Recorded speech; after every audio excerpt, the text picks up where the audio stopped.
Anong tinitingin-tingin mo? Pagtatawanan mo ako? Dahil pinahiya ako ni Zoe?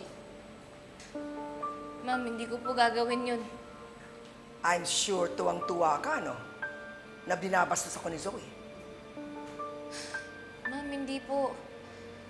Ang totoo nga po, hindi ako natutuwa kapag sinasagot-sagot niya po kayo eh.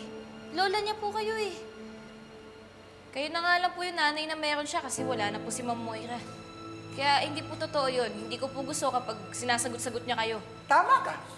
Kaya lang, hindi ko maintindihan kung bakit ikaw parati ang kinakampihan ni Zoe. Anak ka lang sa labas. Kaagaw mo nga siya eh. Mabuting tao po kasi yung apo ninyo. Totoo po, dati nag-aaway kami. Eh dahil lang po yun, meron po mga tao sa paligid niya na hindi po maganda yung intensyon. Pero yun lang po yun. At ngayon, okay na po kami ni Zoe. Gumaan na po talaga siya sa akin. Try niyo rin po kaya. Natanggalin niyo po yung galit sa puso ninyo na magkasundo po kayo ni Zoe. A pep talk from a little bastard. Ang sabihin mo, yan ang gusto mong gawin ko para sa iyo, di ba? Para sa akin po. Para sa inyo po to. Aminin na po natin, hindi na po kayo bumabata. Gusto niyo po ba lagi kayo may kaaway? Una na po ako. Don't turn your back on me. And don't you dare come here and lecture me as to what I should do with my life. Pag nalaman ko na bini-brainwash niyo lang si Zoe against me, umanda kayo. Brainwash po? Ma'am, ang tanda na po ng apo ninyo. Ang tanda na po ni Zoe para ma-brainwash pa po siya. Ba't pa ba hindi niyo matanggap yun? Gusto niyo pa magkasundo po kayo? Baguhin niyo po yung ugali ninyo.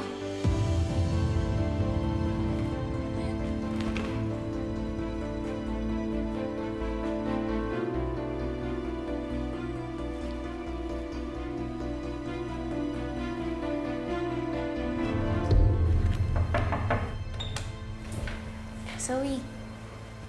Oh! Parang antok na antok ka. Sa bagay, ganyan naman daw yung mga buntis. Laging inaantok. Ay, alam mo, Annalyn, iniisip ko pa rin si Chantal.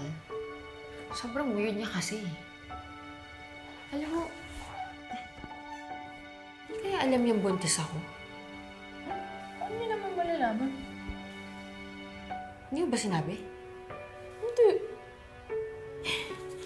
Siguro nga, di ba minsan gano'n na may matanda. Titignan ka lang tapos alam na nila na buntis ka.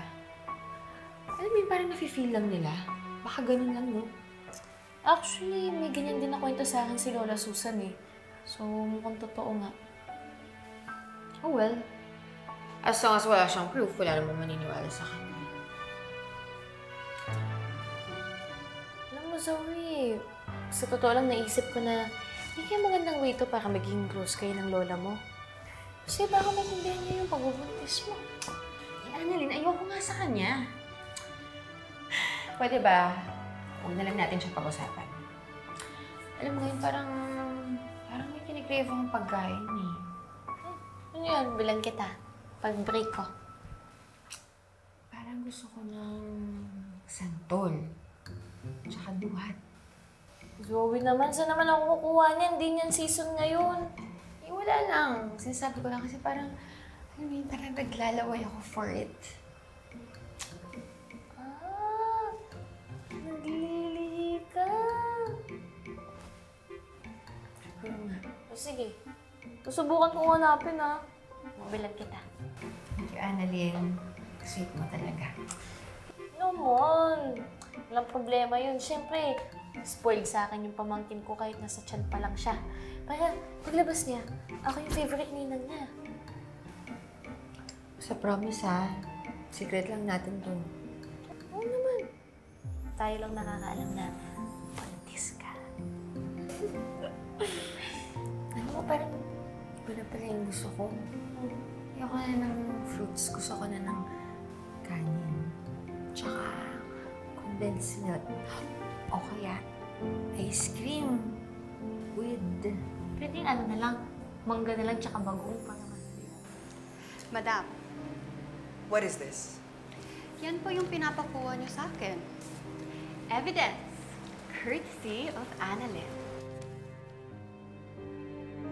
Oh, mon Dieu! Indeed, Zoe is pregnant.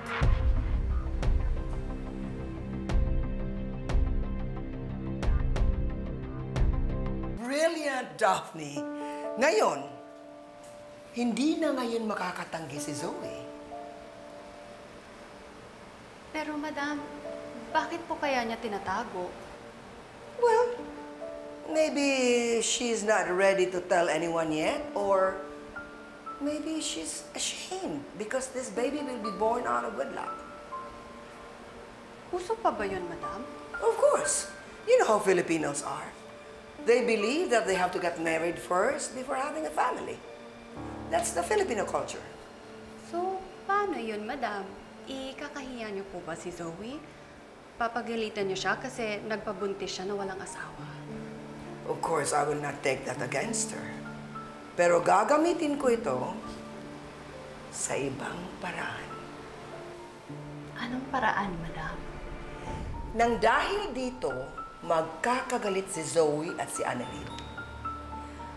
At mapapagbintangan si Annalyn na siya ang nagkalat ng lab test at magagalit si Zoe sa kanya.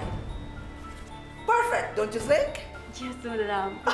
Daphne, good job. Thank you, madam.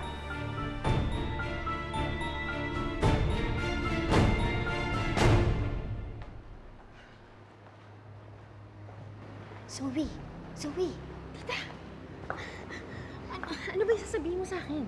Si Dax nagpakita sa akin. Ay naku, anong sinabi? Anong gusto niya sabihin? Naku, yung Dax na yan, umaasa na seryoso ka sa kanya. Ay, nasa siya, tita. Kailangan ko siya makita. Binigyan ko ng pera. Pinauwi ko na muna sa probinsya. I told him na kalimutan ka na niya. Tita, ginawa mo talaga yun? O nagbibiro ka lang? Hello, bakit naman ako magbibiro? I advised him not to hold on to your relationship anymore. Because it's not going anywhere. Tita, dapat hindi mo ginawa yun. Bakit? Why not, Zoe? Kalimutan mo na si Dax, okay? Hindi kayo bagay sa isa't isa. Bakit ka ba nangingialam sa relasyon ko? Kriminal siya. Humanap ka na lang ng iba, Zoe. Huwag si Dax. Tita, buntis ako. Ano?